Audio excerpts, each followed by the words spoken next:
We've got about 100 expectant South African librarians in the room here. My name's Alistair Cook. I'm the Regional Sales Director for the American Chemical Society.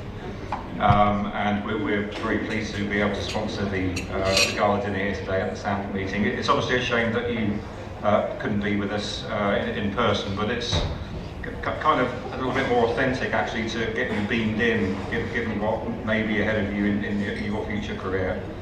Dr. Adriana's academic background is at the University of KwaZulu-Natal.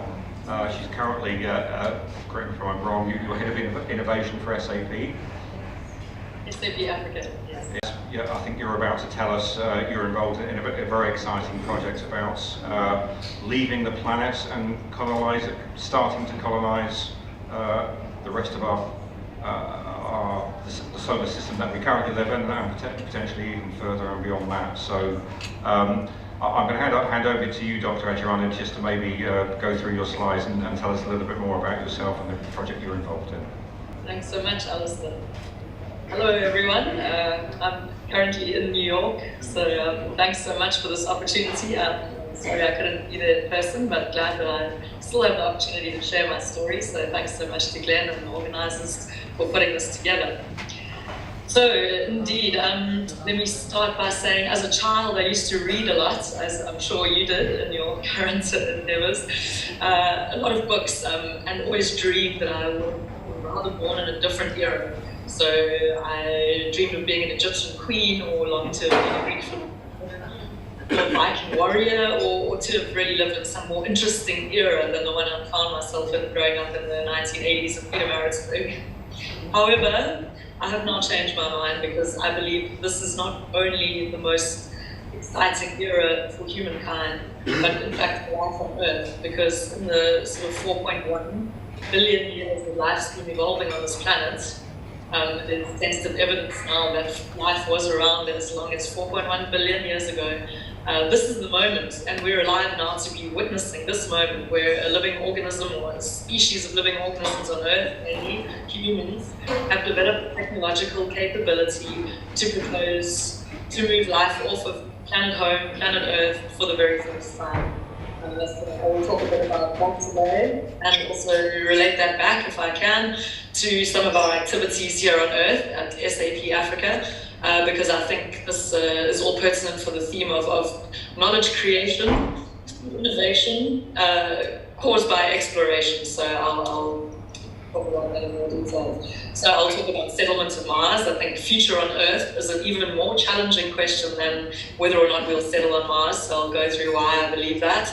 And in the end, I think why my real motivation for exploring, which is really to create knowledge, which I think we all have as something close to our hearts. So I'm a quantum physicist, and there are some things that I need you to understand before we can go forward. So if we could just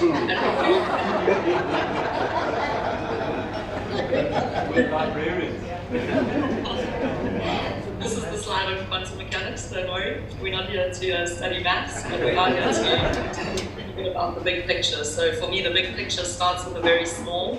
How small is very small? Well, to be very small are the smallest objects that we know of. So namely, photons, which are point-like objects, electrons, which are point-like objects, atoms, which have size but are very small. So let's sort of see how small that object in the middle there is. A human hair. That's a micrometer in width, approximately. If we go 1,000 times smaller than a micrometer, we get to the nanometer scale, which is a DNA molecule, obviously the molecule underpinning all life on Earth, or at the center of life on Earth, is a couple of nanometers wide, 2 to 3 nanometers wide, of course very long, but 3 nanometers wide. And if we go then below the nanoscale, we get to the regime where electrons, atoms, molecules interact, and quantum physics describes very well what happens here. So you may be wondering what this has to do with you. Well, in fact, development of computing. So any device that performs computing, your smartphone, your computer, increasingly other devices in your house, actually use quantum physics to operate. So semiconductivity is a quantum mechanical principle on which transistors are based. So this is a quantum mechanical property that we've harnessed to do computing. So any device that you have is in fact using quantum mechanics. Our communications right now are somehow using quantum mechanics. So in fact my research focused on a different application of quantum mechanics, not to computing, but to biology. So interestingly, living systems kind of operate in two worlds, let's say, in two realms. In the classical world, of course, which is the one we're familiar with, where we can sort of see objects and touch objects and predict using classical physics what happens. If we go down to very small scales, we find that photosynthetic complexes can only be understood in their functioning by using quantum mechanics. So things like quantum coherence play a role as bacteria, algae, plants, anything that performs photosynthesis, absorbs sunlight and turns that into useful forms of energy for the functioning of the organism. So of course this is fascinating from the perspective of understanding nature, but importantly it also has implications for our technologies. So if we can understand how biological entities absorb sunlight with almost 100% efficiency, which they do, we can perhaps use sort of biomimicry is a good way to explain how we are kind of trying to understand and copy natural processes to improve the performance of our devices. And we're all aware of how important using solar power will be in the upcoming years due to various issues that we have running out of fossil fuel, climate change, etc. So the fact that engineers are now working on the research that myself and maybe a few hundred people around the world are working on to try to build devices was a comforting thought for me, and I immediately moved to the next big question, which is where did photosynthetic complexes come from? I mean, the earliest fossil evidence of life that we have seems to be photosynthetic, and where did these photosynthetic organisms come from then? They appeared on Earth sort of 500 million years after the formation of the planet. How did they form? Where did they come from? And at the heart of it is this question then, what makes a bunch of molecules different to a living organism? So it's quite clear how to turn a living system into a bunch of molecules. That's called death. But how to turn a bunch of molecules into a living system is not something that we really understand. We don't understand how it happened, and we don't know how to implement this ourselves either. So one problem with trying to understand life is the fact that we only have one system to study. So of course, you know, from a scientific perspective, you need at least a few data points before you can start to come up with a general theory. And at the moment, we have just one data point. Life on Earth is all related according to genetics. With very high probability, we all emerged from some single universal common ancestor. So if we could find an example of life somewhere else, that would provide another data point, another reference frame for us to understand the general principles of life and how it may have emerged. So looking for life elsewhere is the fascinating field of astrobiology, amongst other aspects of the field, is the search for life. So let's remind ourselves now that the universe is a huge place. We're all aware of that, but let's run through some numbers to remind ourselves. So that first object there, I'm sure you'll recognize as Mars. Let's measure the distances to these objects in light years. So Mars is around 10 light minutes away. That means, light being the fastest object that we know of, takes around 10 minutes to reach Mars. So that's a communication delay of around 10 minutes. That's a fundamental limitation to communications on Mars. So if you send me a WhatsApp message when I'm on Mars, to say, oh, well done for making it, we remember your presentation in Durban back in the day, it will take 10 minutes for that message to reach me. So live Skype conversations like this one now is not something that we would be doing on Mars, but of course video clips can be exchanged. But 10 minutes, that's how long light takes to get to Mars. The next object there is Proxima Centauri, the nearest star. Light takes around 4 years to travel from that star to Earth. So if you download the Sky View app, which I really recommend, one of my favorite apps, you can, in the day or the night, point your phone in different directions and it will tell you where and what these objects are that you're looking at. So that light, those photons of light coming from Proxima Centauri to your phone have taken 4 years traveling through the vacuum of space to reach your smartphone. That's how far away the nearest star to our sun is. That next object, that's an artist's impression of Kepler 452b, one of the thousands of exoplanets that have been detected in the last few decades, really 2 decades, before which we weren't certain whether other stars really had planets. Now we've detected thousands of them, and this is one of the most Earth-like ones ever discovered. Earth-like, we think, because it's orbiting at a distance from its sun, similar to that at which Earth is orbiting. Its size and so on, its mass, estimated mass, are relatively similar to Earth. So this is a fascinating one that we want to investigate further. The problem is getting there. I mean, that's light. That takes 1,400 years to get there. So even if we devised some intergenerational mission that finally arrived there some 100,000 or million years later using currently existing propulsion technology, the message that these people would send back to Earth would take 1,400 years to travel the distance between that planet and Earth. So the vastness is starting to settle in now, but we're still in our galaxy, by the way. If we leave our galaxy, the Andromeda galaxy is 2.5 million light years away. At this point, analogies start to fall flat, but we're nearly at the edge of the universe, and that's almost 50 billion light years away. So the context in which we find ourselves is really an immense space.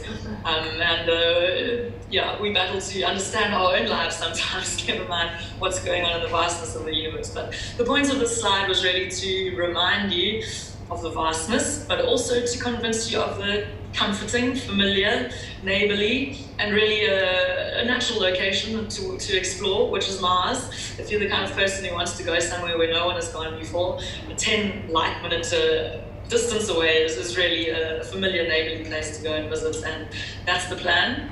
So of our two neighbors, Venus and Mars is a more natural candidate due to several factors. I won't go into details, but Venus is really hot and has sulfuric acid rain.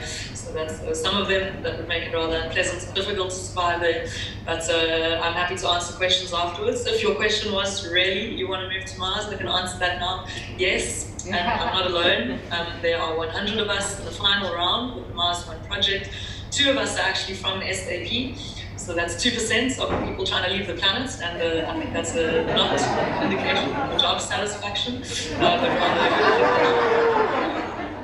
of our levels of curiosity. So I really think all of us are inspired by curiosity, and if it's the unifying factor amongst all these 100 people, I would say it's the desire to extend and expand what we're doing here on Earth, and indeed not at all to leave behind what we've been doing on Earth, but to continue, expand, extend, imagine, dream, and continue our endeavors on another planet.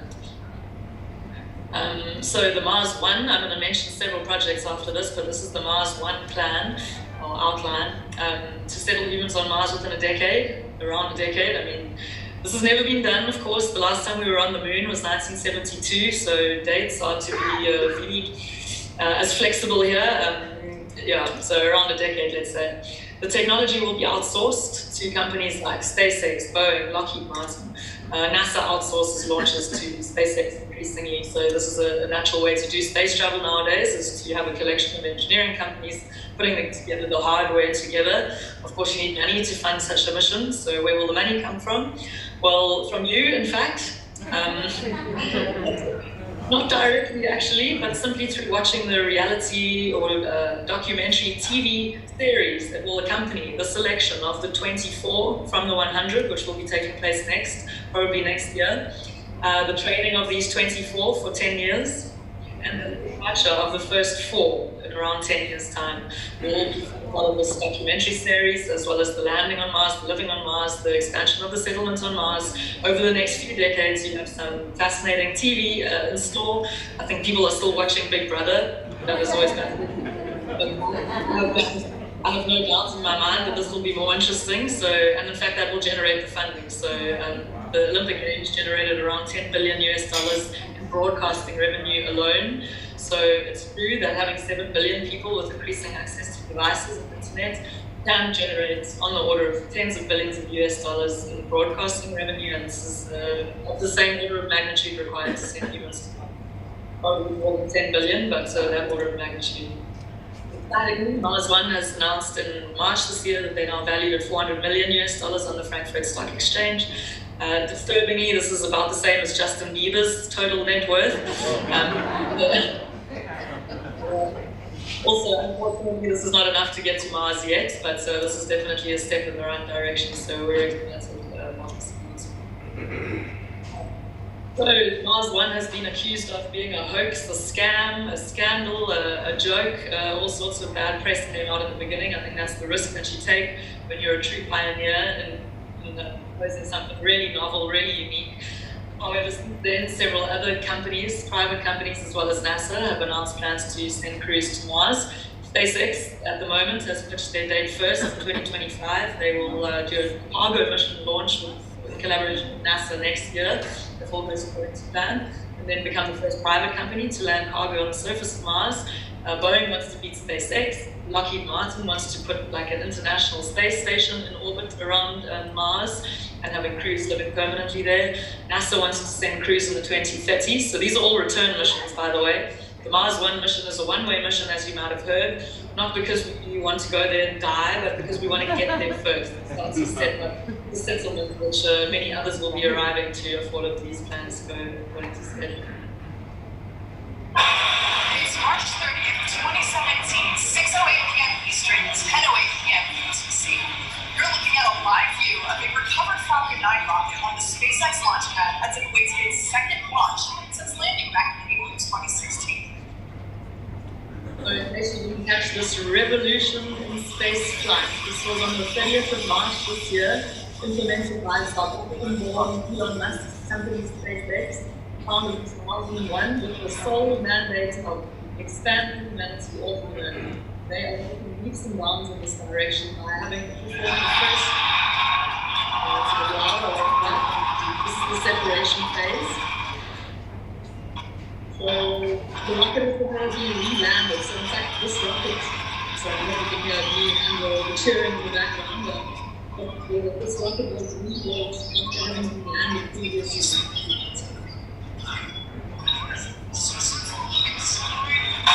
Stage on its way back to the drone ship in the Atlantic Ocean, slowing down as it heads for the atmosphere. Second stage continues to be on target. Propulsion looks good. Everything continues to be go. So this rocket is going to land on this platform, but this is the second time that it's done so. So this is really demonstrating reusability of rockets. This is stage one, the extensive levels coming down real time.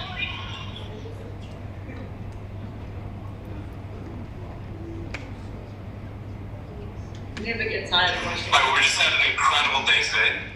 The first reflight of an orbital class booster did its mission perfectly, dropped off the second stage, came back and landed on the droid ship, right in the bullseye. It's an amazing day. I think it's really a great day, not just for SpaceX, but for the space industry as a whole, and proving that something can be done that many people said was impossible. Thank you. So I really believe we are living in an era where the distance between the dream and the reality is increasingly small. That's because of technology. And it's risky to say something is impossible nowadays, especially with people like Elon Musk around, because the impossible is being demonstrated every day right before our eyes. This is a revolution in spaceflight because it will reduce the costs of launching by more than 50%. Of course, being able to reuse a rocket, imagine how many of us would have flown in an airplane. Airplanes were used once. It would be an elite group of people, just like astronauts who have ever traveled in one. So now that we are able to launch at sort of 50% or less of the cost, I think the whole new economy in space is going to open up. Exploration is going to boom like it hasn't since the 60s and 70s. And South African-born Elon Musk has made it possible. Some people say I'm brave to have volunteered to go to Mars, but I really believe that early explorers are far braver than I am, because we have a very clear idea of the environment that we're going to. We're not exploring with complete lack of knowledge of the place we're going to. We have information due to scientific missions that we've been sending to Mars since the 70s, observing Mars and collecting data and sending it back to Earth. So we know, especially because of the Curiosity rover, which is currently on Mars with the laboratory on board. You can follow the Curiosity rover on Twitter, by the way, in case you're curious what it's getting up to, minute by minute. Of course, we're in a 10-minute time delay, but the Curiosity rover is tweeting, well, I guess the human is tweeting for it, and sending back data that it's collected on Mars about the temperature. On average, around -50, -60 degrees Celsius, because Mars is further away from the sun than Earth, and also has a very thin atmosphere, so it's not very insulating. Atmosphere is 96% carbon dioxide, and the pressure is less than 1% of Earth, so that's equivalent to being 30 kilometers up into the stratosphere. It's less than 1% of sea level pressure. So even if there were oxygen in the atmosphere, you wouldn't be able to breathe it because of this very low pressure. So yes, we will minimally need helmets, we will need suits for the cold when we go outside. Inside it will be temperature regulated, oxygenated, and pressure regulated, so that it will be clothing. Mars is red because of the rust or iron oxide, and is a large component of the surface sand. And the gravity on Mars is around or just over 1/3 of the gravity on Earth. So if you can pick up one of your friends on Earth, you can pick up 3 of them on Mars, and the construction becomes easier in this reduced gravitational field. We'll probably get slightly taller because of this reduced gravity. Also live longer, because as you can see, birthday will only come around every 2 years. If you want to get taller and live longer, Mars is a good destination for you. Real life expectancy on Mars is something we don't know. The radiation is, of course, helpful. In some sense, we will live underground, in fact, to protect us from the radiation. But of course, we will make trips outside regularly as well. So how the human body will respond to this environment in the long term is really something that we'll discover as we go along. So the technologies required, first of all, the satellites will be set up. So in case you had a question about how we will communicate, whether we will have internet, yes, we will have internet. We'll have 2 satellites for 4 people. The 10-minute delay exists, of course, but between 4 people, 2 satellites. On Earth, we have around 1,300 satellites for 7 billion people. So yes, we will have good communication capabilities. And this will be the first part of the mission, in fact. The second part will be sending remotely controlled rovers to collect water. Several months of water will be stored in tanks before the humans even leave Earth. Several months of oxygen, which is extracted from the H2O, will be stored in tanks before the humans even leave Earth. And the habitat will be partially constructed by the rovers so that the humans will arrive to drinking water, some kind of habitat in which to sleep on the first few nights before constructing the rest, and oxygen on supply, and solar power, of course, for the warmth and heat and powering the system. So as I said, there's water on Mars, which is really crucial. I don't think we would not be able to create a sustainable settlement on a planet or a body that doesn't have water. Water's heavy. The liquid water that 4 people will drink during the 7-month trip there is 3,000 liters. It's just over 2.5 liters per person per day. So this is a huge part of the mass that we'll need to take with us, and on arrival we will have to be extracting it. So Mars is feasible for habitation because of the 2% mass water that the Curiosity rover has detected in every location. Looking at some artists' impression of how Mars may have looked billions of years ago. Some of the water remains, although a lot of it has evaporated off the surface. Mars has undergone extreme climate change in the last few billion years. We will 3D print our electronic components, our habitat components, probably our clothing, maybe even our steak. We won't, of course, have any cows on the planet initially, or ever. So 3D printing is a hugely important development, and the volcanic activity that was previously present on Mars and the cratering are regions of previous heat where the kind of minerals and ores that we would need to print with will be found. And Mars being a terrestrial planet, it has many of the same components and the surfaces as Earth has. So we'll be growing our own food, of course. It will take maybe a year or 2 to get the greenhouse up to the point to support 4 people. We'll bring backup food with us, of course. And basically, I think that if we can survive on Mars in this hostile environment, I think the main endeavor for me is to prove, in principle, to people living on Earth that there is no longer any excuse for the poverty in which so many people live on Earth. Earth is a relatively easy environment to live in. We can breathe the air, we can drink the water, plants grow themselves.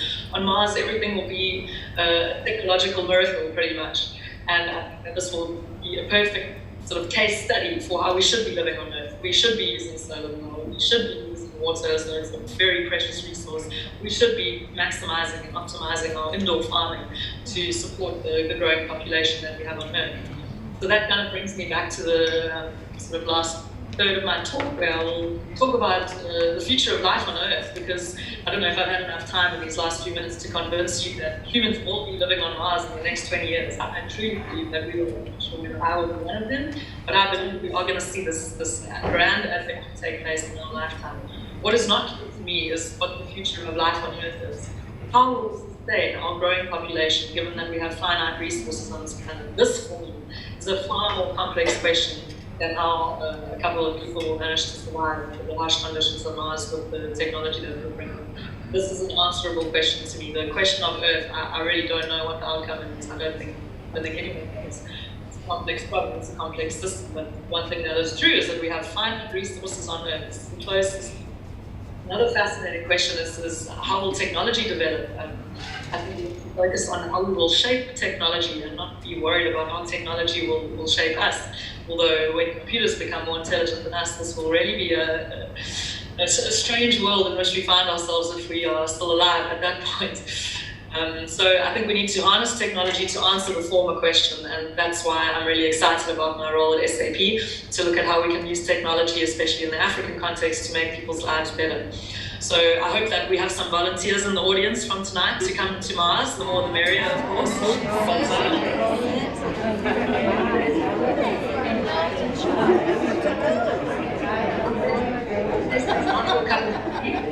My point is that we don't need to travel to different planets to explore.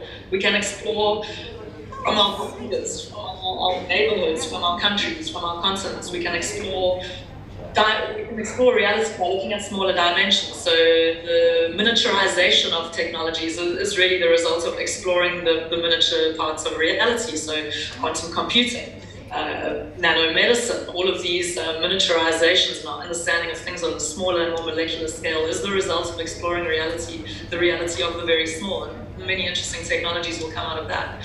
On the other hand, I think space is really the next frontier in terms of the next big economy. It's an area that's going to be more accessible thanks to developments like that of SpaceX. And I think, I don't need to tell you after showing you that video that exciting things lie ahead in terms of our activities in space. But so I think if I look at our projects at SAP Africa, they kind of can be divided into these two categories, looking at smaller, more optimized, efficient processes, and also looking at grand asteroid mining and big data astronomy type endeavors. So I'm not going to spend too long on these projects, but I think it's really interesting to think about between the kind of technologies that will be essential for life on Mars and those same technologies role on Earth in terms of making people's lives better by using our resources more efficiently. So that's the Durban Stadium, as you'll obviously recognize. And back in 2010, the Tekwini municipality implemented quantum encryption in the stadium. Our research group from UKZN encrypted all of the communications, the CCTV, the verbal communications, the text communications, etc. of the dignitaries arriving and the players and so on, using quantum encryption. So I think Durban should be proud to have done that back in 2010, because this is something we are only now beginning to discuss at SAP, the third largest software company in the world. So I think the African context, being less risk averse, I would say, has really a lot to offer to innovation on a global scale. I'm not sure if you've heard about the world's first drone port planned for Rwanda. So SAP hopes now to do logistical software infrastructure, kind of like air control in an airport, or kind of like monitoring cargo in a port. So this is a drone port, the same software basically, just adapted for this new scenario where medicines and other small packages can be delivered, circumventing the poor road infrastructure by drones. Another interesting project is desalination. I mean, the paradox of Cape Town suffering a lack of drinking water. We're having two oceans present, really. I think we need to work on something on desalination. People say that it's expensive, but it's with developments like graphene-based slips and using solar power to power these kind of plants. I don't think that's an excuse any longer, and we hope to be involved in some desalination plants. This picture might look familiar from Mars. I mean, this is something we can do on Earth. Indoor urban stacked vertical farming can use 95% less water than traditional agriculture, and then the fresh produce is in the urban area already, so the time from production to retail can be reduced to a few hours if you're growing the food in the city in the used urban spaces. So this is something else we're looking at, and of course collecting data from these sensors that are put in such a greenhouse. We'll be able to optimize then exactly how much nutrients, water, sunlight, etc. different species of plant need. Blockchain is an exciting one, which I won't go into now. I could talk for a while on that, but blockchain for land claims is an interesting project that we're working on in the South African context.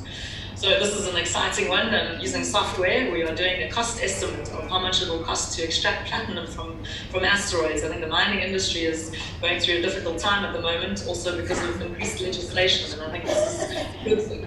Earth being the only planet we're aware of that has life on it, I don't think we can risk disturbing ecology at the rate that we have been doing when there is also platinum available in rocks floating around in space. So the next $1 trillion industry in mining could possibly be off Earth. And I'm sure you've heard of the Square Kilometre Array being constructed in the Northern Cape. This will be the world's largest data generator. 160 terabytes a second is the same data currently moving around on the internet right now, per second, on the global internet. This will be generated by the single radio telescope in the Northern Cape. So SAP is hoping to help to come up with new software to visualize and analyze and distribute these huge amounts of data. So I think for me the most profound possible outcome of the settlement on Mars would be to detect signs of extraterrestrial life, possibly in fossils or maybe even still living beneath the surface. But I think life is the most interesting question, whether we're looking for evidence of ancestral life to life on Earth, or whether we're thinking about how we will live, the legal issues, the societal issues, the cultural issues. What will this new society on Mars be like? And I think perhaps the explorer in me is in my DNA, which is what my mom had pointed out, because our ancestors arrived in the Cape in 1688 after a 4-month one-way journey into the unknown on a ship. And I think there are so many parallels between this embarking on a journey to a new land that has in common with the Mars project. The distance is of course uniquely far, but the story is not unique in human history. This is what we do. We explore, we dream, we imagine. And I think imagining and exploring is a way to future-proof ourselves. So most species that have lived on Earth have gone extinct because the environment changed and they couldn't keep up. Humans have technology and we have the capability to dream. And when we can imagine scenarios before they happen, we can prepare ourselves. And if we think that we are worth saving, which is a question I'll assume that we say yes, then we need to start thinking about these future scenarios and how we can protect ourselves against them using our technologies. So that's all for me. I think that creating knowledge is for me the most exciting and profound contribution that my life could have. And doing that from Mars would be a unique opportunity to create new knowledge, completely new knowledge. And that's my motivation for going, curiosity and the desire to create new knowledge. So thanks very much for your time. Wow.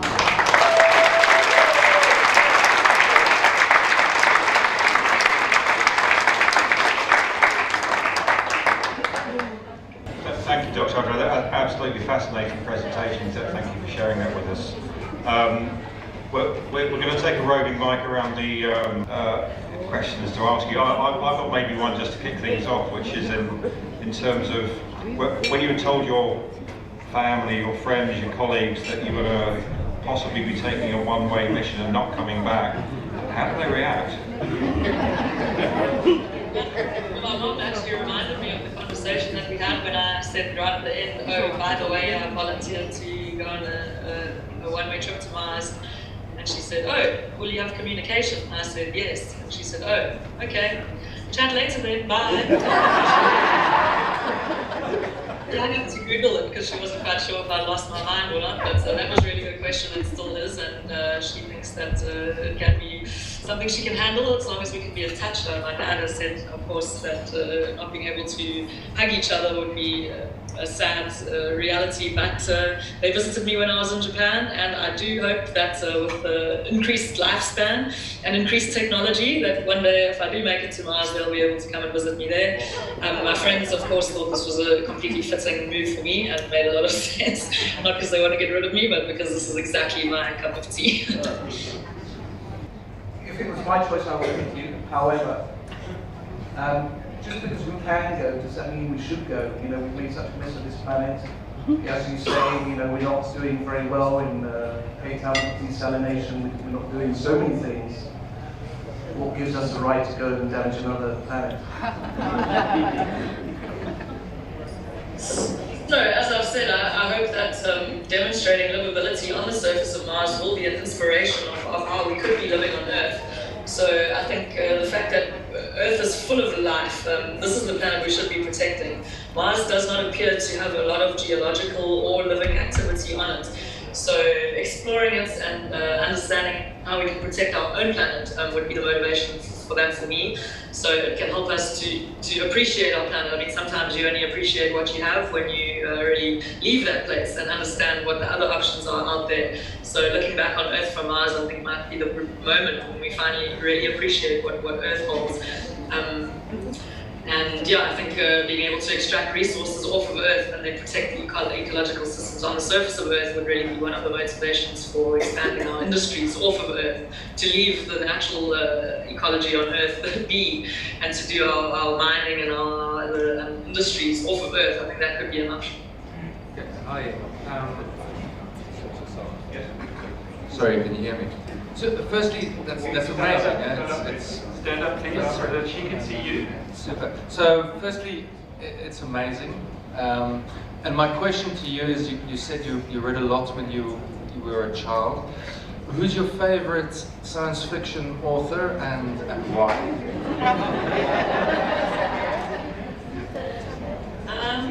So I mean, Asimov, Arthur C. Clarke all come to mind.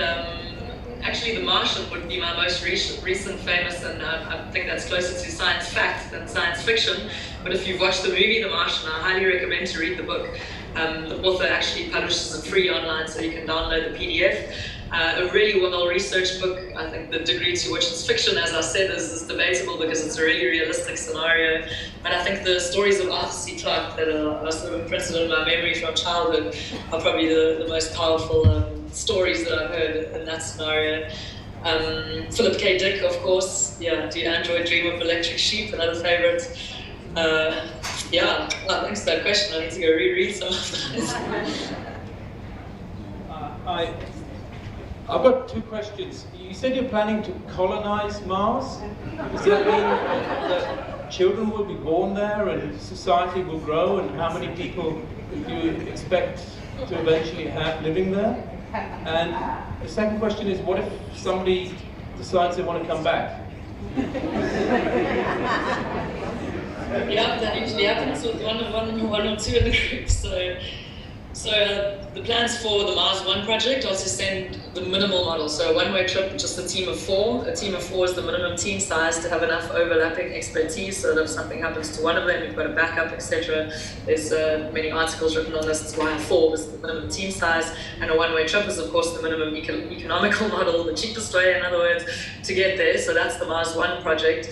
And then they plan to send another 4 people every 2 years. So the window of launch to Mars, which is the most cost-efficient way to get to Mars, opens up every 2 years or every 27 months. So that's the plan for Mars One. Elon Musk, on the other hand, plans to have a city of 1 million people on Mars within the next 50 to 100 years. NASA doesn't plan to stay there permanently ever. They plan to do return trips all the time. So Boeing and Lockheed Martin, I'm not sure the details of their plans, besides being in orbit, or Boeing hasn't announced any firm plans. So I think we can compare for the next 50 years what will be on Mars to Antarctica. So probably mostly research scientists, probably no children being born there, and it will be more like a scientific outpost where we're really investigating and experimenting with how to best survive there. But when the society reaches sort of 500 people, which is also the critical mass of diversity and DNA required for a sustainable population, around 500 apparently from what I've read. So I think when you get to a few hundred, then perhaps you could start to justify the time required to raise a child and the resources. And at that point, the first Martian may be born, but probably in my lifetime it would be more like a research outpost. Thank you, really interesting talk. Do you think there's kind of a risk that people think, oh, never mind, we're going to Mars, so never mind about Earth, we'll get it sorted in Mars? That kind of skeptical thought process has the ability, I can imagine the news media would say, it's okay, we're going to Mars, we'll colonize that, don't worry about the Earth, and that would cause detriment. Obviously you're looking to advance science, but how would you as a group of intelligent people address that question? So thanks, yes, that question does come up a lot, but for me that isn't really the question in my mind, because we're not leaving Earth because we're destroying it. We're leaving Earth to try and come up with new ideas to help to fix what we're doing here on Earth. We're not escaping from Earth at all. In fact, we're trying to expand our knowledge, expand our understanding of our context in the solar system in order to appreciate and treat Earth better. So, as I've said, I hope that the kind of technologies that we require to survive and sustain ourselves on Mars will be useful back on Earth for being more resource efficient, for raising people's standard of living, for optimizing farming, for being able to produce food and clean water in difficult environments. So that's the motivation for me. I don't think Mars will ever be, I don't think by showing you these photos of Mars that most of you are convinced that that would be a fun place to live, and I think that will remain the case. Mars is not going to be better than Earth. It's going to be for those people that are doing research or want to explore or to devise something new or create new knowledge. I think breathable air, drinkable water, and an ocean to swim in will still be the Trump planet. Oh, wrong word. Sorry, wrong word. I don't think that living on Mars is ever going to be a lot more comfortable than living on Earth, but I think for those of us who feel like we want to explore further, the kinds of knowledge that we create will be useful for life. I think we have time for one more question. You just mentioned that every 2 years there will be a succedence of further people potentially going out, and almost like a longevity plan that there will be with year after year, or every couple of years, more and more people going out. I guess my question to you then, based on that, is, what was your motivation? If you take it right back to basics, this is a big decision. As you said, it's a one-way trip. There's no return journey. This is clearly your passion, clearly your life. You emanated. It very clearly comes through in everything that you've said tonight and your entire presentation. So, at what point in your life, what made you get so excited and so passionate about this, that made you make this decision? So for me, I didn't even make the decision. The moment I read that headline, before I'd even finished reading the text, and I read it in the newspaper the old-fashioned way, every single molecule in my body froze, and I said, this is what my life has been gearing up for. This is what I'm going to do. It wasn't a matter of weighing up, whether life on Earth or life on Mars would be better. I think no matter which era I lived in history, if I was around when Columbus set sail, I would have made sure to get on that boat. If I was around when the first people wanted to go and explore Antarctica, I would have jumped on that boat. Then it was boats, now it's spaceships, and I think I've got that personality type where if people are going where no one's gone before, I will not stop at anything to be one of them, because I want to see that with my own eyes. I want to walk there with my own feet to experience something completely unique and to contribute to knowledge that will help people all over the solar system. I think exploration does drive innovation. After the moon landing, we saw an increased number of students and PhDs in science, technology, engineering, and mathematics. And not coincidentally, statistics show that the invention of the mobile phone, the PC, the internet, resulted from this cohort of students studying science who were inspired by humans landing on the moon. So I think this kind of exploration will just stimulate imagination, create new knowledge, and just be a celebration of what it is to be human. I know that probably 99% of people would rather celebrate this adventure from the comfort of your couch watching it on TV at home. But for me, there's absolutely no other alternative for my life that I would choose over being one of the first humans to move to another planet. That's taken 4.1 billion years of evolution to get to this point. I just can't believe my luck.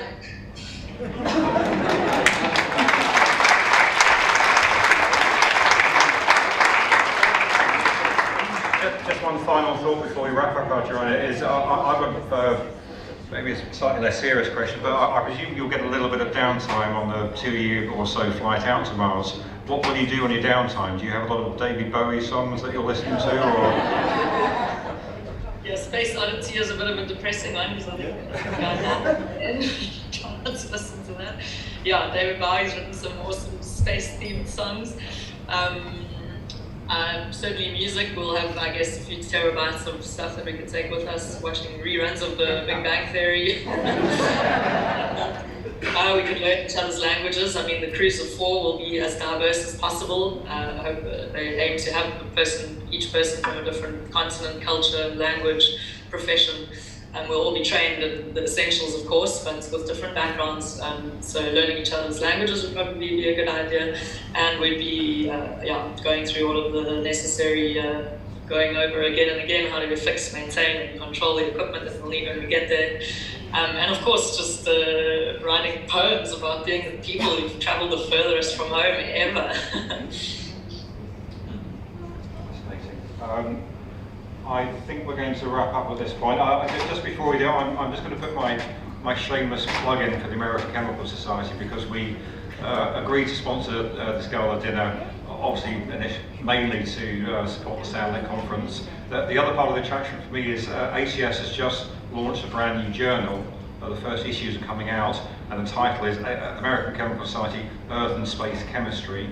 So I thought that was quite relevant. And you know, what we have here is a room of people who are publishers, information professionals, people who are involved in our bit towards, you know, improving knowledge dissemination. So I think not just for ACS, I think from our community too. I think, you know, we're contributing hopefully a little bit towards the you know, the fantastic enterprise that you're in the beginning parts of undertaking. So, you know, thank you for joining us today. Glenn, I don't know if you want to.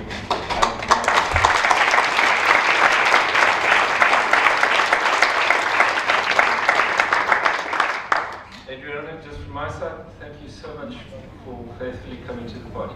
Thanks a lot. Enjoy Planet New York.